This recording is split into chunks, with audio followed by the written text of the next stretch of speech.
like to present Dr. Abdulraoof Muhammad on the stage, please. He's an emergency medicine consultant in BDF Hospital in Bahrain.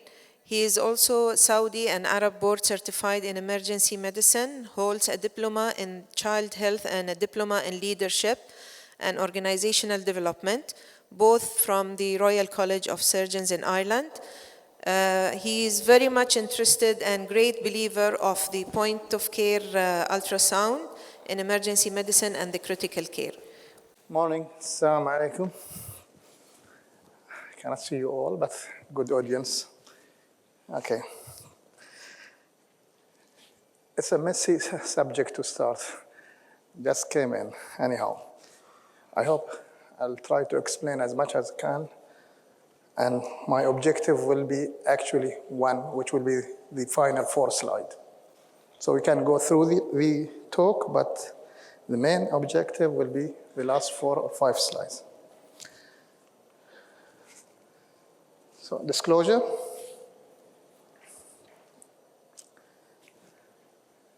So my talk is about acute heart failure with hypotension. It's not uncommon. It's being under-recognized, if we can say. So the cardiogenic shock, which is the other name of it, it accounts for 5 to 8% of acute heart failure, which we see in the emergency department, and it's the most severe form. The problem, if the treatment is delayed, then we enter into the vicious cycle of inflammatory process. Mortality rate is still high, very high, compared to the advances in the medical field and the acute management, even in the cardiac intensive care units. So the most important thing here is time to treatment. So before it was, the cardiogenic shock was underestimated. The percentage was given 2%, but actually with the study that was done in 2010, it showed that 16%, which is almost of the hypovolemic shock. It's difficult to say the incidence, again, especially when the patient comes to the, whatever the first encounter, to recognize it at the beginning, it's very difficult to be frank. Hence, several patients also can go to different specialty before, tagged as cardiogenic shock. There are other good percentage that they die before reaching the hospital. The STEMI cause about 8% to 9% of the cardiogenic shock. The non-STEMI about 2 to 3%. Mortality, as I said, is very high. By definition, again, one of the problems that they made the diagnosis initially difficult, but because there was not single concise or unified definition, but the most agree on these 2 definitions, clinical and physical examination.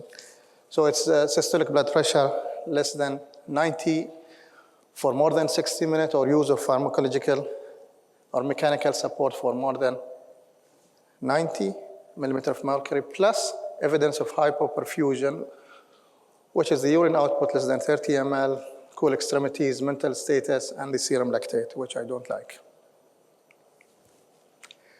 Etiology, again, 80% of the cause of cardiogenic shock is ACS. And its complication. Who's at risk factor? First time, I love it, female, sorry. Okay, 65, diabetes, hypertension, atherosclerosis, alcohol abuse, and smoking. The causes are many. You can see them there up.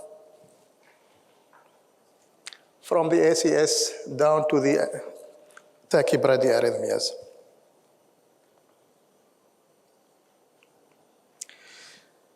Just quick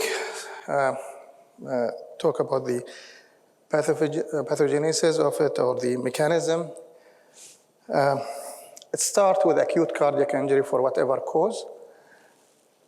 And we have what will be that because of the cardiac dysfunction, you will end up with decreased cardiac output, with the decreased cardiac output, there will be release of catecholamine and cortisol.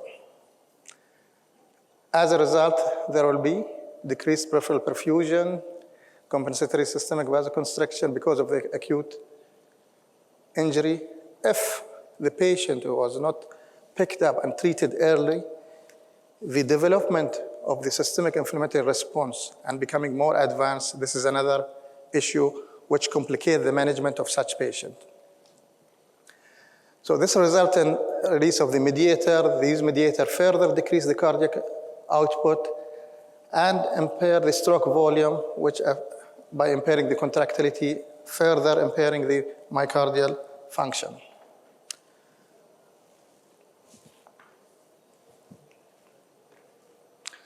The clinical presentation variable, depending how the insult or how the assault happened, the patient will present. So it can be vague symptom, dyspnea, to the classical sign of acute heart failure, which is the S3 to distended DVP. One more important thing, that hypotension by itself is not a unified finding on all patients with acute decompensated heart failure, especially those who are having chronic congestive heart failure and then they present with an acute episode. Why? Because these patients already have high vasomotor tone because of a neurohormonal compensation. Sorry. So other finding, this is just putting it in a fancy way, where we think about that, what is the source or which part of the heart is affected. Again, it's not, you will not find all these findings in all patients. And this is what makes the recognition or identification of these patients early a bit difficult. So the management, the most important thing is early recognition and early intervention. And with that, we mean that you have to start your treatment early, manage acute symptom, which usually that most of us encounter patients coming with acute heart failure is the shortness of breath. So you have to manage that part, for example. We have to support the other parts is the volume pump circulation, which I'll talk about. The other thing that you have to concentrate is you do maximum support, maximum treatment before thinking to tube these patients. Treat the underlying cause once you find it. And the most important thing is, which I hope it will be in the future, the team-based management. So if you delay treatment for 1 hour, mortality rate rise to 20%. If the treatment delayed to 6 hours, 80% of these patients will die.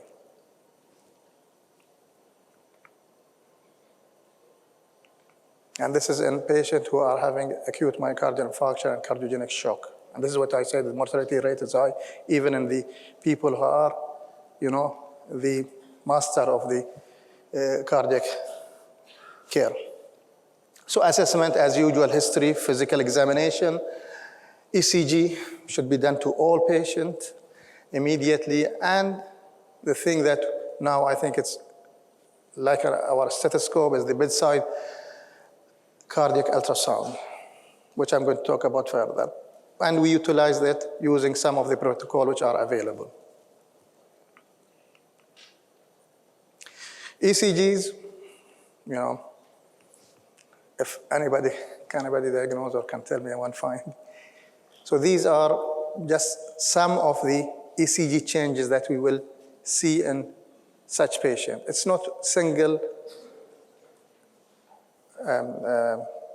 pattern or single presentation of single disorder. So you have to look when you get these patients, try to get the maximum information from the ECG that you do for such patient.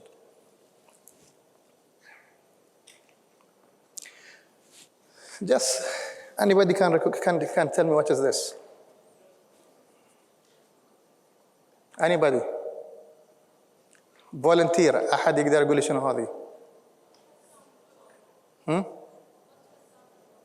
Ultrasound probe, yes, excellent. It's the linear probe. Imagine how big it was. This was I think in the late or early 70s. So I'm just going to talk a bit about the ultrasound. These are how the ultrasound machine evolved from such a big thing in 60s, 70s, but we were fancied at that time when we saw them. I didn't talk about the other, but the ultrasound journey in the emergency medicine, basically, or what we call it outside the radiology department. This is where things change the literature, they change the practice and let us say emergency department.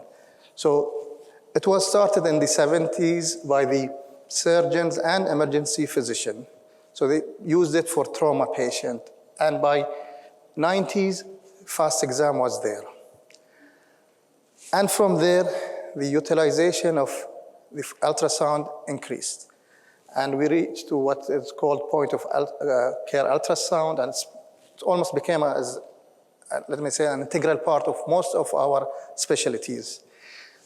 With the advanced technology, like anything that's happened, in the last millennium and starting in the 2000, everything gets more advanced and more tiny. With that, these machines also became more handy and more affordable. How many of you have personal ultrasound? Ahad, they have their own. Anybody have his own? ارفع يدك اللي عنده. Nobody? Nobody? Very strange. Okay, so we thought initially that, oh, this is wow. Now we are having the Wi-Fi one, the smallest one, the wireless one. You can see it is at the size of your palm. So that's why I say it is becoming an integral part of our practice. Why POCUS? Because it speeds and gives us accurate diagnosis. And when we examine patient, as like I said, it's becoming a part of our tool instead of a stethoscope. It minimizes the delay of, between the onset of symptom and initiation of treatment. It also answers specific clinical question when we have suspicion of certain clinical presentation. So it can. The other thing, it narrows our differential diagnosis. So bedside ultrasound for such patients is important. It is used almost always now for undifferentiated shock. There are protocols, and among the protocols is the RUSH protocol, which I'm going to talk about. It can quickly rule out in minutes a lot of causes of cardiogenic shock if we do it immediate on the patient, after the ECG, of course. If you see the use of ultrasound in the literature and the publication, you can see that the definitive diagnosis jumped from 0.8 before ultrasound to 2.7 after ultrasound. This is in the emergency department. If you go to ICU, the same thing, that it improved their diagnostic accuracy. If you go to limited resources area or in countries where they, let us say not in the downtown area or not in the major hospital, even there, the utilization of ultrasound help them a lot to make decision whether they can manage this patient in their department or send it in their hospital or send it to more advanced center after stabilization of the patient. Now, who was the guy, I said the RUSH protocol? Anybody can recognize this guy? Muhammad? He's there, Scott Wingard. So the Scott Wingard, who actually started the RUSH protocol with his colleagues. Maybe if I put his real photo, then you will know him. He started in 2006 with the mnemonic of HIMAP, which he started examination of patients with coming with undifferentiated cardiogenic shock. He started the high MAP protocol for rush, which is heart, inferior vena cava, Morrison pouch, which is looking to where we look to the abdominal cavity, A for the aorta, P for the pulmonary or lung, and we go in the same sequence when we are doing it. So this is what you get in the image. It's just quick screenshot for the view of the initial rush.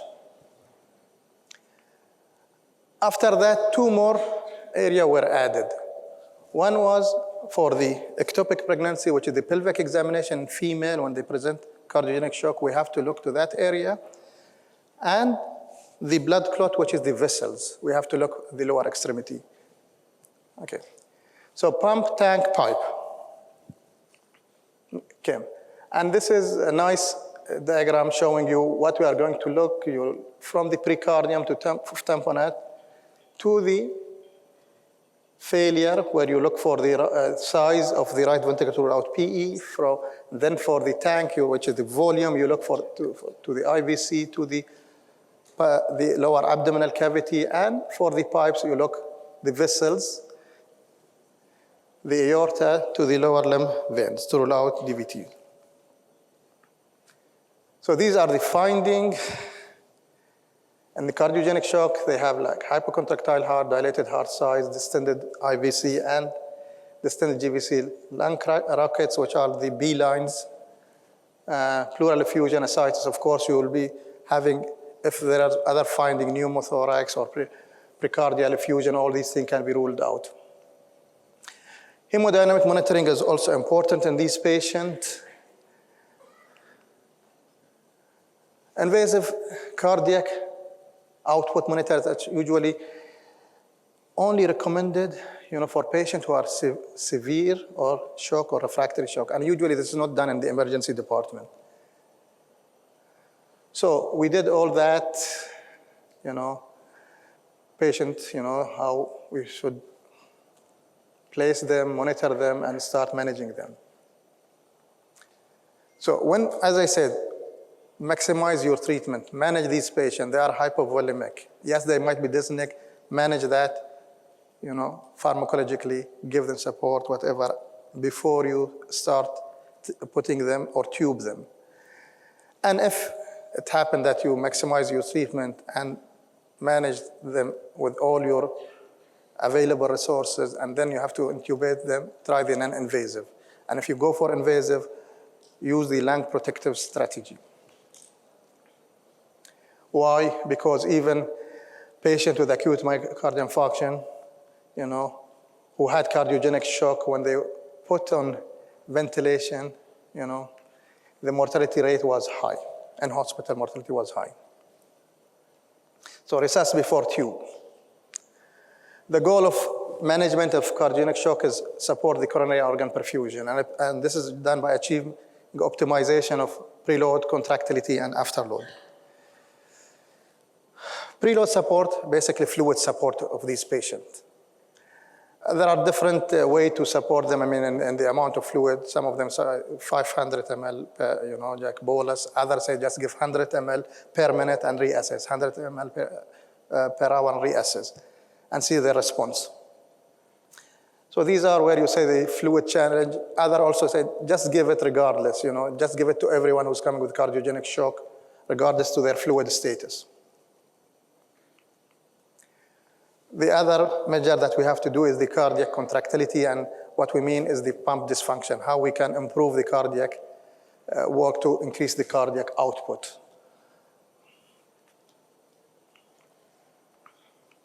Sorry. So general rule is inotrope and vasopressor, when we use them, use the lowest effective dose and for shortest duration. The best, or the first, or the number one choice for using inotrope for cardiogenic shock patient is dobutamine. It increases cardiac output and decreases left ventricular pressure. The side effect of it, of course, is hypotension, tachyarrhythmia, and hypokalemia. If the patient having tachyarrhythmia risk, or he's already having high, fast heart rate, then we have to use a substitute of that, which is the milrinone. The disadvantage of milrinone is it causes significant hypotension compared to dobutamine. But it is good medication when patients on chronic beta blocker and they develop acute decompensated heart failure. This is the drug that you have to think about. The other condition is when you have right ventricular dysfunction with pulmonary hypertension, then you have to use this drug. That drug, of course, is available everywhere, but levosimendan is only in Europe. It's almost similar to milrinone, but it causes also significant hypotension and risk of arrhythmias. The pressor. Again, nor-epi should be used, now becoming the joker of all hypotensive, shock patients, sepsis, whatever. I cannot see it. Just tell me it's difficult. We have one more minute. One more minute. One more? Oh, okay. Try to finish. Vasopressin is the drug that is used basically when patients having cardiogenic shock and right ventricular failure with pulmonary hypertension. I'll try to finish. Phenylephrine. Okay, the summary of this is norepinephrine is the pressor of choice in most cardiogenic shock patients. Next is vasopressin. Dobutamine is the first choice of inotrope. Milrinone used certain condition, epinephrine used in cardiac arrest or in combination with dobutamine, sorry, not norepinephrine. So is there any ideal? No, not ideal agent. There is not. The problem is with these agents that their side effect counteract their effect, and this is the problem. The other problem is the duration. The longer you use these drugs, the worse outcome you get. So that's why the mechanical support system was used. I will bypass all that. I will go to I was hoping to have.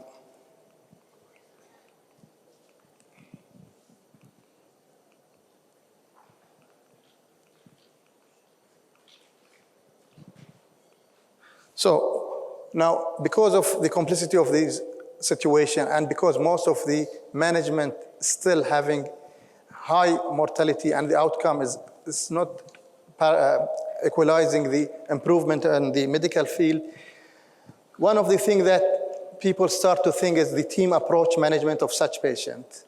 So there are,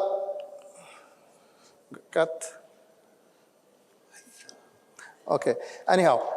So the thing is that what I wanted to say is the team approach of such patient is important. There was a recent publication regarding this patient, this type of patient, the team-based approach. It showed that team-based approach composed of multiple specialty, well-formed protocols, dedicated center, managing these patients in the proper place.